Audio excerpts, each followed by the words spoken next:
Merci à tous d'être présents pour ce webinaire de retour d'expérience de mise en œuvre des services socles et du RPPS+ par l'ADAPEI ARIA.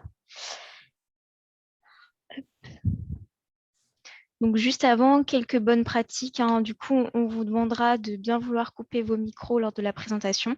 Il y aura un temps de questions-réponses, hein, qui sera dédié à la fin de la présentation. Si vous pouvez également vous renommer pour indiquer votre nom, votre prénom et surtout votre structure, la structure que vous représentez. Et il y aura également un replay de ce webinaire, donc vous pourrez le revoir à tout moment.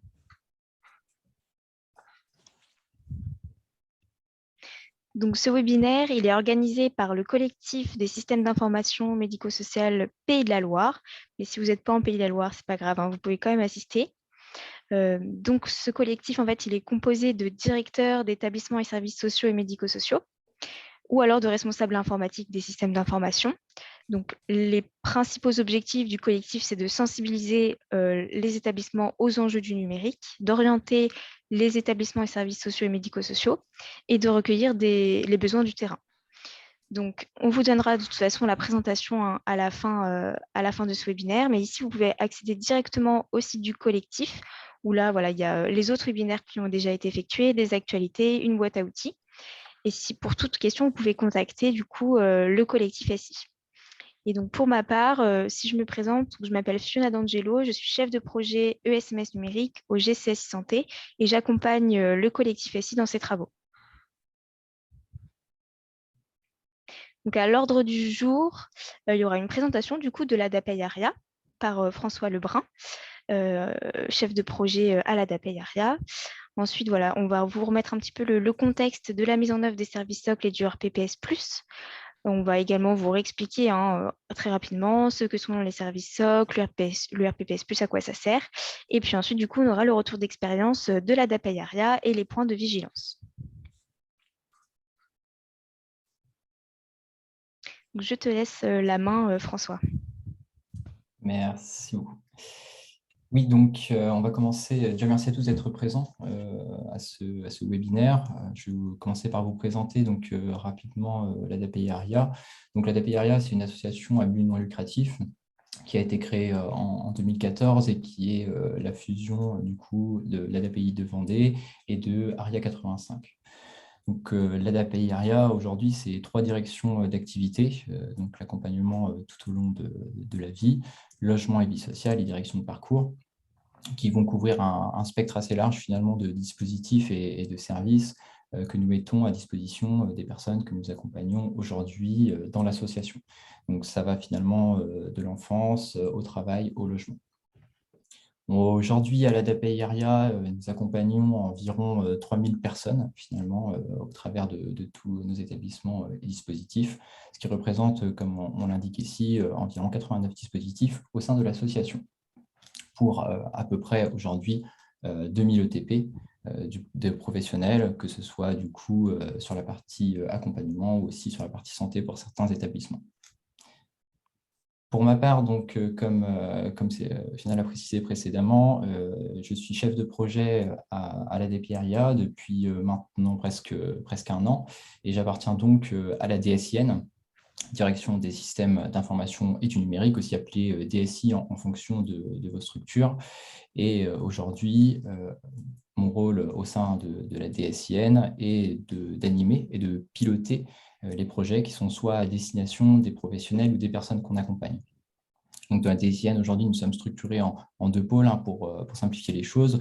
On a un pôle MCO, où on va retrouver un certain nombre de services qui est soit lié au matériel, à l'infrastructure, ou du coup, comme son nom l'indique, au maintien en conditions opérationnelles, et un pôle projet, où nous sommes plutôt sur du service d'accompagnement, pour le coup, que nous fournissons en interne pour la mise en place de projets innovants, comme je l'ai dit précédemment, soit pour les professionnels ou les personnes accompagnées.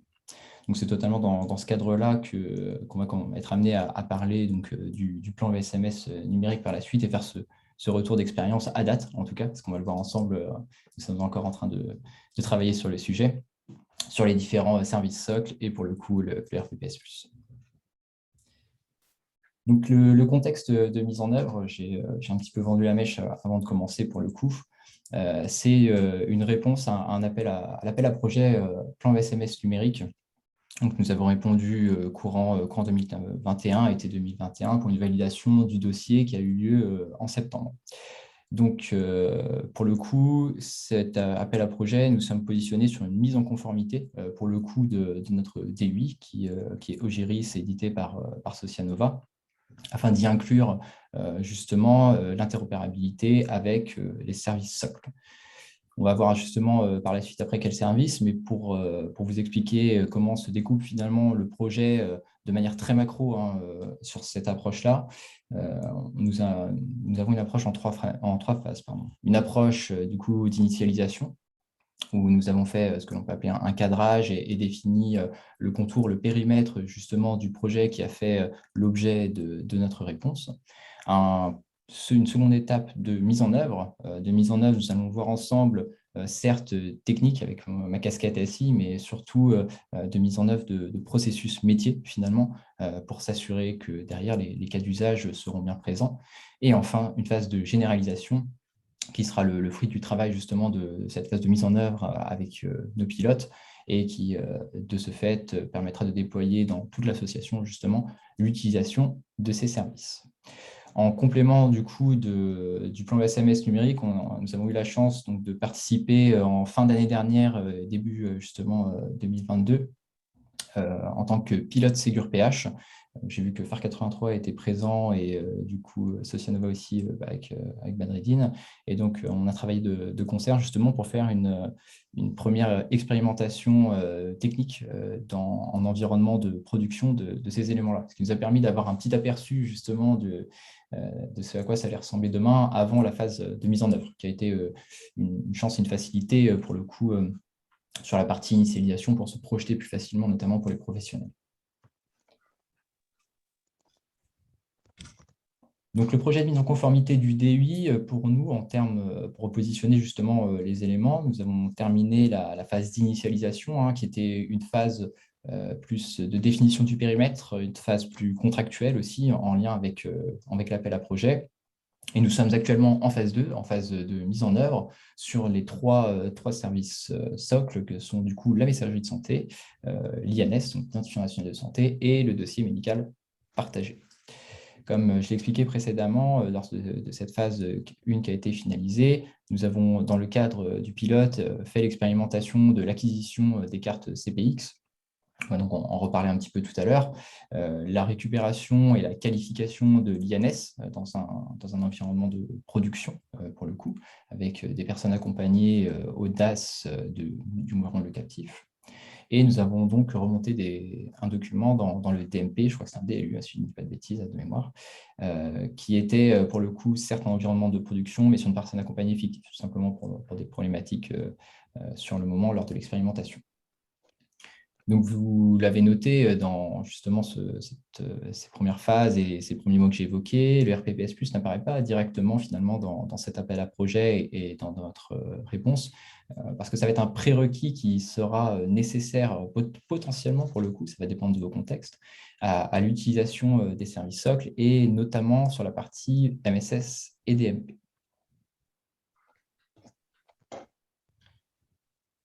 Donc, si on vient justement sur les services socles et le RPPS+, avant de faire un zoom sur la partie liée à l'ADAPI ARIA, en quelques mots, je vous invite bien sûr à aller voir des webinaires dédiés sur chacun de ces services où vous aurez bien plus ample d'informations. L'idée, c'est de vous donner une vue globale justement du projet.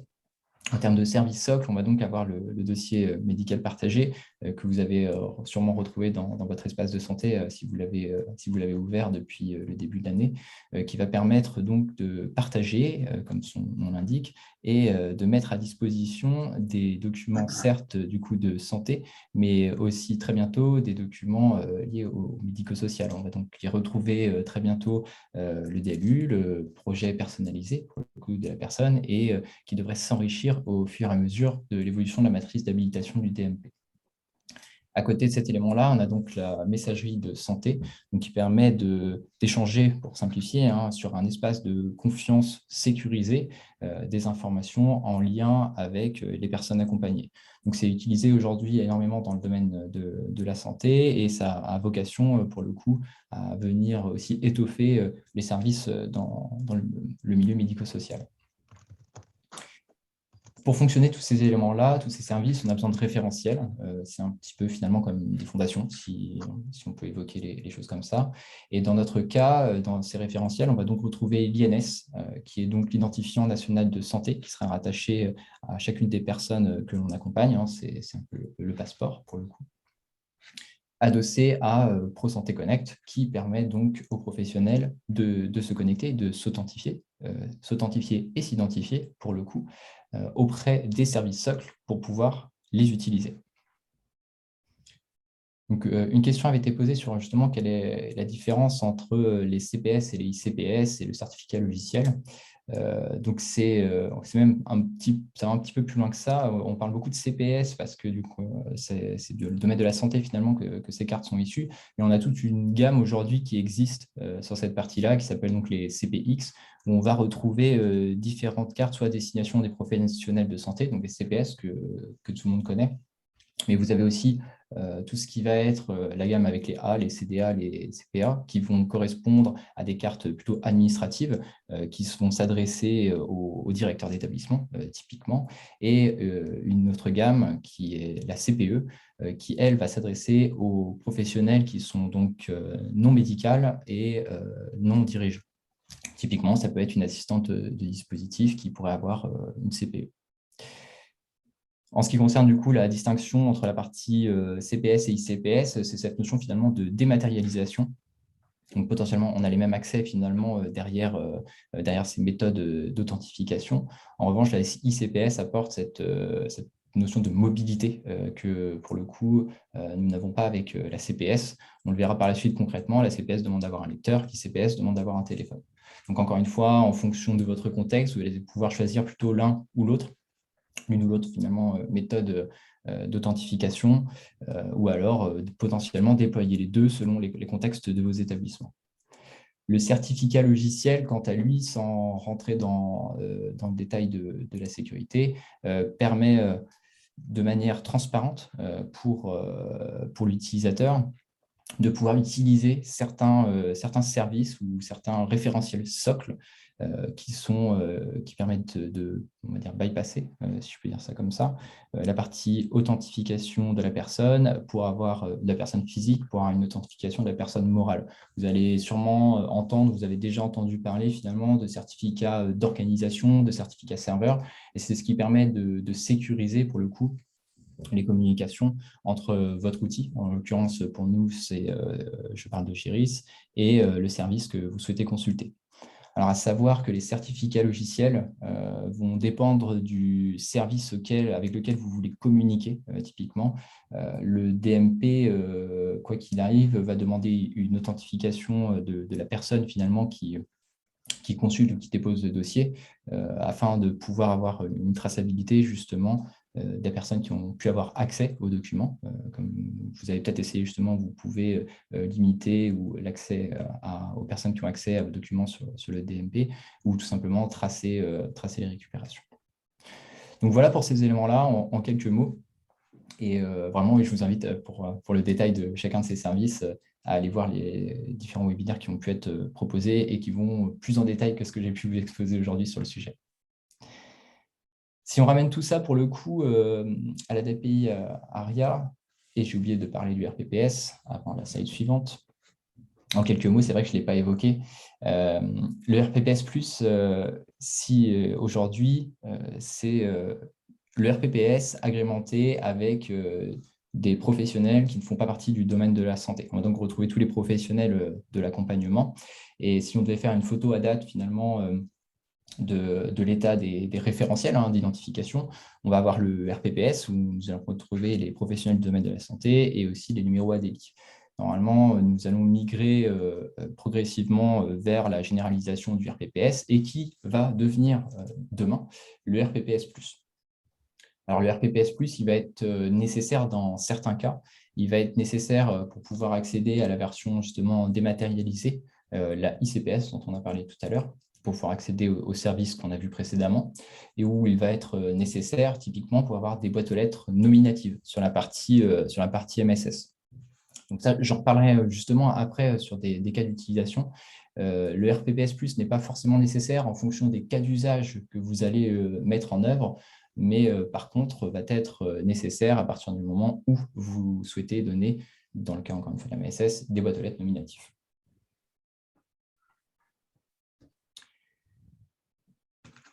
Le retour d'expérience du coup à date, encore une fois, hein, de cette mise en œuvre de ces services socles.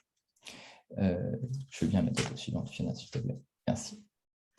Je vais revenir justement sur cette méthodologie de déploiement et d'identification des cas d'usage. On va reprendre chacun des 3 éléments et à commencer du coup dans l'ordre par la partie INS.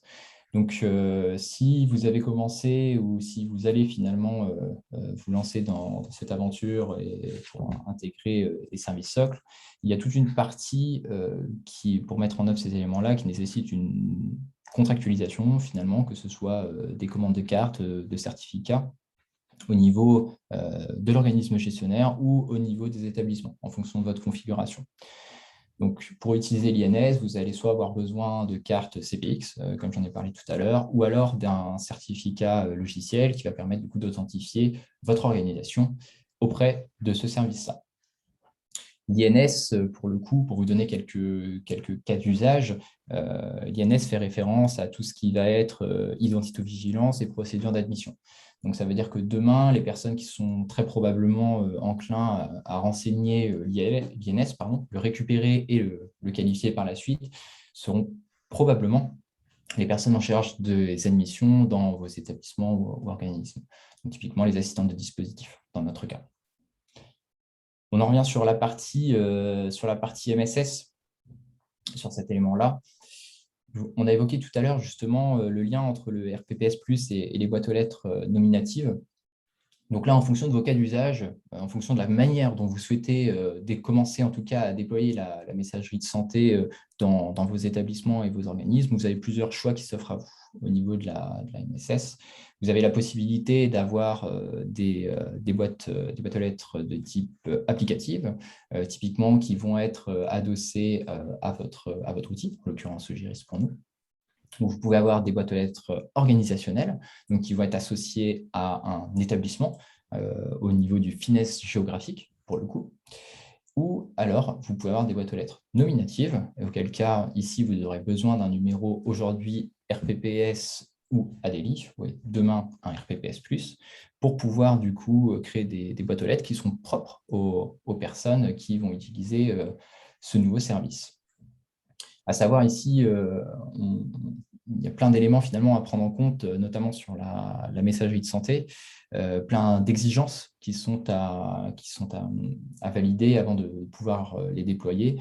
À savoir que, par exemple, vous devez vous assurer qu'au départ d'un professionnel, sa boîte mail est bien révoquée dans les délais pour ne pas tout simplement, hein, et vous imaginez très bien la situation, que des mails à caractère de santé puissent arriver sur cette boîte et qui ne seraient pas consultés, notamment par ce professionnel, ce qui est totalement aussi valable pour les boîtes aux lettres organisationnelles. On doit toujours avoir une personne qui est en charge finalement de la consulter et pouvoir transmettre l'information du coup à qui de droit. Au niveau du DMP, si je continue justement dans ces cas d'usage, on a aussi, comme on l'a évoqué ici, la nécessité d'avoir une carte, donc une carte CPX dans notre cas sur la phase de test.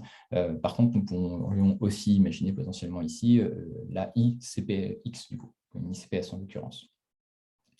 Pour ce qui est des cas d'usage du DMP, donc nous avons fait le choix totalement en lien avec l'appel à projet que nous avons réalisé, de travailler sur 2 axes finalement, l'axe du DLU et l'axe du projet personnalisé. Cependant, les cas vont aller plus loin demain. Il y a beaucoup plus de documents qui pourront être envoyés. Tout le volet santé finalement, qui est d'ores et déjà disponible, pourra être envoyé demain via notre outil, via notre DUI Eugéris vers le DMP. Et ces éléments-là devraient s'étoffer au fil de l'eau, finalement, sur toute la partie accompagnement. À savoir que dans le périmètre finalement que nous avons choisi et qui fait aussi l'objet du DSR, nous sommes sur essentiellement un envoi de notre outil vers le DMP, la récupération des éléments en provenance du DMP se faisant par un appel contextuel, donc finalement une fenêtre d'accès externe au DMP. Donc, toute la problématique sur cette partie-là, au-delà de la problématique technique à laquelle forcément je suis sensible, c'est toute la partie organisationnelle. Il ne faut pas oublier que du coup, au-delà de ce dépôt finalement du document, mais il y a un ensemble de processus finalement en amont et qui va poser plusieurs questions, notamment sur qui, tout simplement, hein, qui va venir déposer le projet sur le DMP, si on parle du projet personnalisé. Idem sur la partie DLU, ça pose la question de la mise à jour aussi de ce DLU, qui certes va résoudre des problèmes en cas par exemple, d'hospitalisation. Hein. On a cette facilité-là à partager le DLU, mais par contre, à quel moment le mettre à jour? Comment s'assurer que les informations que l'on va ouvrir finalement à l'extérieur, hein, parce qu'au bout du bout, on parle de ça, on parle de partage, comment s'assurer que ces informations-là sont bonnes? Et donc, comment s'assurer? C'est finalement un ensemble de procédures, c'est un ensemble de bonnes pratiques et de responsabilités finalement aussi de chacun qui sera vraiment important de poser avant de rendre disponible finalement ce nouveau service, ce nouvel outil qui est l'accès au DMP à travers le DUI. Voilà pour ces trois éléments sur la partie mise en œuvre des services socles. À côté de cela, sur la partie RPPS+, aujourd'hui, nous avons la volonté finalement d'étendre les boîtes aux lettres MS Santé à l'ensemble de nos professionnels au fil de l'eau. Pour ce faire, on a besoin finalement du RPPS+, comme je le disais tout à l'heure, pour que nos professionnels qui ne sont pas finalement des professionnels de santé aujourd'hui puissent y avoir accès. Nous sommes actuellement sur un stade de réflexion à ce sujet, sur les processus au même titre que les autres éléments finalement, hein, sur la gestion des processus RH, les entrées-sorties, donc pas des personnes pour le coup accompagnées, mais je parle bien des entrées-sorties des professionnels, hein, des professionnels de l'association, et plus globalement de la gestion d'identité. C'est un élément complémentaire que l'on vient adosser, peut-être un matricule que vous pouvez avoir typiquement qui est lié, issu du SIRH et qui va venir suivre le professionnel dans le SI justement pour pouvoir l'authentifier, lui donner accès à ses services. Derrière, ça veut dire aussi potentiellement, comme on parlait tout à l'heure, ça aura des impacts sur la partie matérielle à partir du moment typiquement où on a ce RPPS+, quid de l'authentification. Si on passe par ICPS, est-ce que ça veut dire qu'il faut équiper tout le monde de téléphones? Et donc, ça amène des problématiques très concrètes, finalement, des problématiques du terrain qu'il va falloir traiter au même titre que les autres éléments. À savoir que, alors, la dernière fois que j'ai vérifié, ça a peut-être changé entre-temps parce que les choses vont très vite dans le secteur en ce moment. Le RPPS+ n'est pas encore disponible du coup en production au moment où nous avions souhaité l'essayer. Et donc, cet élément-là est à suivre de près pour le coup pour le déploiement de la messagerie de santé. Donc là, aujourd'hui, où nous en sommes concrètement, là, je vous ai donné quelques exemples, quelques problématiques finalement auxquelles nous avions été confrontés jusqu'à présent. Nous sommes en train de déployer justement un outil de messagerie de santé sécurisée en tant qu'opérateur de messagerie de santé qui nous permettra donc de configurer des adresses mail pour le coup organisationnelles dans notre DUI, Ogiris, qui nous permettra de communiquer au travers de ce dernier, justement, vers l'externe. Ça, c'est pour la partie MSS. Le déploiement, quant à lui, des autres éléments et de la mise à jour, pour le coup, de notre DUI devrait avoir lieu normalement en juin. Et les cas d'usage commenceront à se déployer finalement dès le mois de juin sur l'ensemble de ces éléments-là. Notre approche par rapport à tout ça, et c'est la question que vous voyez finalement en bas, c'est comment communiquer à destination de quel professionnel. Je vous ai déjà donné quelques billes finalement au fil de la discussion. globalement, finalement, dans un projet, il faut communiquer le plus tôt possible, sensibiliser à différents niveaux, expliquer finalement quel est l'intérêt qui se cache derrière ces différents services. Et l'intérêt, il est avant tout de sécuriser finalement le parcours de la personne, notamment au travers de la MSS, mais aussi d'améliorer finalement son accompagnement au travers du partage et pour pouvoir lui proposer le meilleur accompagnement, le meilleur service au bon moment. À destination de quel professionnel? Aujourd'hui, nous avons fait le choix finalement de nous orienter vers des professionnels qui avaient déjà évoqué un besoin, même parfois finalement sans le savoir qu'il y avait ces services socles qui étaient proposés. Et ces professionnels-là seront des professionnels qui seront pilotes. C'est des professionnels très concrètement qui souhaitent communiquer à l'extérieur, que ce soit avec une officine typiquement, que ce soit avec des professionnels libéraux. Donc ces personnes-là, on va très naturellement les faire essayer finalement la partie messagerie de santé. Et on a d'autres professionnels, typiquement en IME, qui ont des problématiques vis-à-vis du DLU et de son partage en cas d'incident, typiquement lors de sortie. Donc, on les orientera très facilement et le besoin finalement est très vite compris sur cette capacité justement de partager de manière sécurisée l'information au travers du DMP pour qu'en cas de problème lors de la sortie, celui-ci soit automatiquement accessible typiquement par les CH. Donc voilà notre approche aujourd'hui sur ce vaste projet plan SMS numérique. Et donc, on va terminer cette phase de monologue, on va appeler ça comme ça, par quelques points de vigilance finalement auxquels nous souhaitions finalement vous sensibiliser sur ces éléments-là. Les deux premiers points que vous retrouvez sur la partie haute, ce sont bien identifier les cas d'usage et accompagner au changement. Bon nombre de projets, pas que dans le médico-social, pour le coup, d'expérience, des projets que j'ai pu déployer dans d'autres secteurs, n'aboutissent pas tout simplement parce que les métiers ne sont pas consultés, parce que les cas d'usage n'ont pas été clairement identifiés au départ. Ils sont là, ils existent. Le tout, c'est de mettre finalement en œuvre un outil qui est au service du métier et pas le métier qui va venir s'adapter aux outils qui sont déployés. Ça peut paraître évident comme ça, mais très, très souvent, finalement, les professionnels n'étant pas intégrés à ces premières phases de réflexion, on se retrouve face à un mur au moment du déploiement et à des incohérences dans ce qui est proposé. Et ça va de pair avec l'accompagnement au changement, pour le coup. Donc là, ça veut dire communiquer, ça veut dire sensibiliser à tous les niveaux. Ce n'est pas que finalement le rôle de la DSI, typiquement, même si c'est souvent elle qui déploie ces outils-là. C'est aussi un effort global, un effort associatif au niveau des directions du management finalement, pour accompagner dans l'utilisation de ces nouveaux services et faire comprendre les intérêts.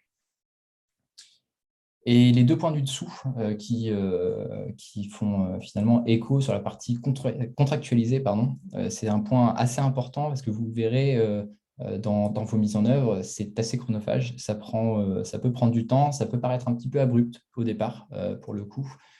J'ai vu qu'il y avait des documents qui étaient sortis entre-temps qui étaient très bien expliqués, donc ça c'est super.